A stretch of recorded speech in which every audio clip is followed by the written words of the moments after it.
सबके लिए उपलब्ध रहना बंद करो। सखी, आज मैं तुमसे बहुत धीरे बात करना चाहता हूँ। जोर से नहीं, क्योंकि तुम पहले ही बहुत कुछ सह चुकी हो। तुम रोज सबकी बात सुन लेती हो ना, हर किसी का दुख, हर किसी की उलझन, हर किसी की अपेक्षा। पर क्या तुमने कभी ध्यान दिया है, जब तुम चुप होती हो तो दुनिया कितनी सहज रहती है। सखी, तुम्हारी सबसे बड़ी भूल यह नहीं है कि तुम लोगों की सहायता करती हो। तुम्हारी भूल यह है कि तुम अपने आप को सबसे अंत में रखती हो। तुम कहती हो, बस यह काम हो जाए, फिर मैं विश्राम कर लूंगी। बस इसे समझा दूं, फिर मैं सो जाऊंगी। बस सब ठीक हो जाए, फिर मैं अपने बारे में सोचूंगी। पर सखी, यह फिर कभी आता ही नहीं। मैं तुम्हें स्मरण कराना चाहता हूँ, जो स्त्री सबके लिए उपलब्ध रहती है, धीरे धीरे उसे यह लगने लगता है कि उसका मूल्य केवल तब है जब वह किसी के काम आ रही हो। और यह विचार बहुत चुपचाप आत्मा को थका देता है। सखी, जब तुम किसी का फोन नहीं उठाती तो तुम्हारा हृदय तेज धड़कने लगता है ना। तुम सोचती हो, कहीं उसे बुरा तो नहीं लग जाएगा, कहीं वह मुझे स्वार्थी तो नहीं समझेगा, कहीं मैं ही तो गलत नहीं हूं।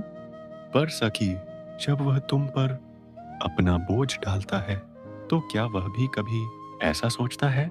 मैं तुम्हें एक सत्य बताता हूँ, जो तुम्हारी थकान नहीं समझता वह तुम्हारे प्रेम के योग्य नहीं होता। तुम्हारा कोमल होना तुम्हारा कर्तव्य नहीं है। हर बार सब कुछ समझ लेना तुम्हारा धर्म नहीं है। तुम मानव हो सखी, कोई सुविधा नहीं। तुम कहती हो, यदि मैं नहीं रहूंगी तो सब बिखर जाएगा। सखी, जो केवल तुम्हारे रहने से चल रहा है, वह तुम्हें संभाल नहीं रहा, वह तुम्हें उपयोग कर रहा है। प्रेम सहारा देता है, पर किसी को गिराकर उस पर खड़ा नहीं होता। सखी, जब तुम हर किसी के लिए हाँ कह देती हो, तो धीरे धीरे तुम्हारी आवाज कम हो जाती है। तुम बोलती हो, पर कोई सुनता नहीं। तुम थकती हो, पर कोई देखता नहीं। और फिर एक दिन तुम केवल चुप हो जाती हो, और दुनिया कहती है, यह बदल गई है। नहीं सखी, तुम बदली नहीं हो। तुम टूटी हो, और फिर तुमने स्वयं को जोड़ना शुरू किया है। मैं तुम्हें यह भी बता दूं, जब तुम सबके लिए उपलब्ध रहना छोड़ देती हो, तो कुछ लोग तुमसे दूर चले जाएंगे, और यह दूरी तुम्हें डराएगी। तुम सोचोगी, शायद मेरी ही गलती थी। पर सखी, जो केवल तुम्हारी उपलब्धता से जुड़ा था, वह तुम्हारी अनुपस्थिति सह नहीं पाएगा। और जो सच में तुमसे जुड़ा होगा, वह तुम्हारी सीमाओं का सम्मान करेगा। तुम मुझसे पूछती हो, जब मैं अपने लिए कुछ करती हूँ तो मुझे अपराध बोध क्यों होता है?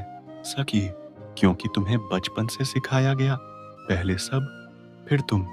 पर मैं कहता हूँ, जब तुम स्वयं खाली हो जाओगी तो किसी और को क्या दे पाओगी? दीपक तभी जलता है जब उसमें तेल होता है।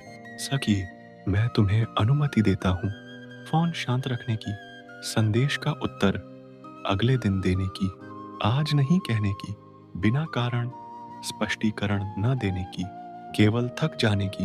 हर समय मजबूत रहना आवश्यक नहीं, कभी कभी रुक जाना भी बहुत बड़ा बल होता है।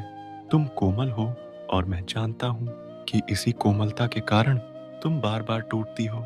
इसलिए मैं तुमसे कहता हूँ, कोमल रहो, पर सीप नहीं। मोती सीप के भीतर ही बनता है।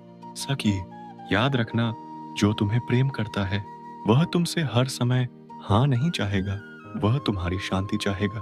वह तुम्हारा समय नहीं, तुम्हारी उपस्थिति चाहेगा। और जो तुम्हारी शांति छीन लेता है, वह प्रेम नहीं, केवल आवश्यकता है। आज यदि तुम थोड़ी कम उपलब्ध हो जाओगी, तो कल तुम स्वयं को अधिक जीवित अनुभव करोगी।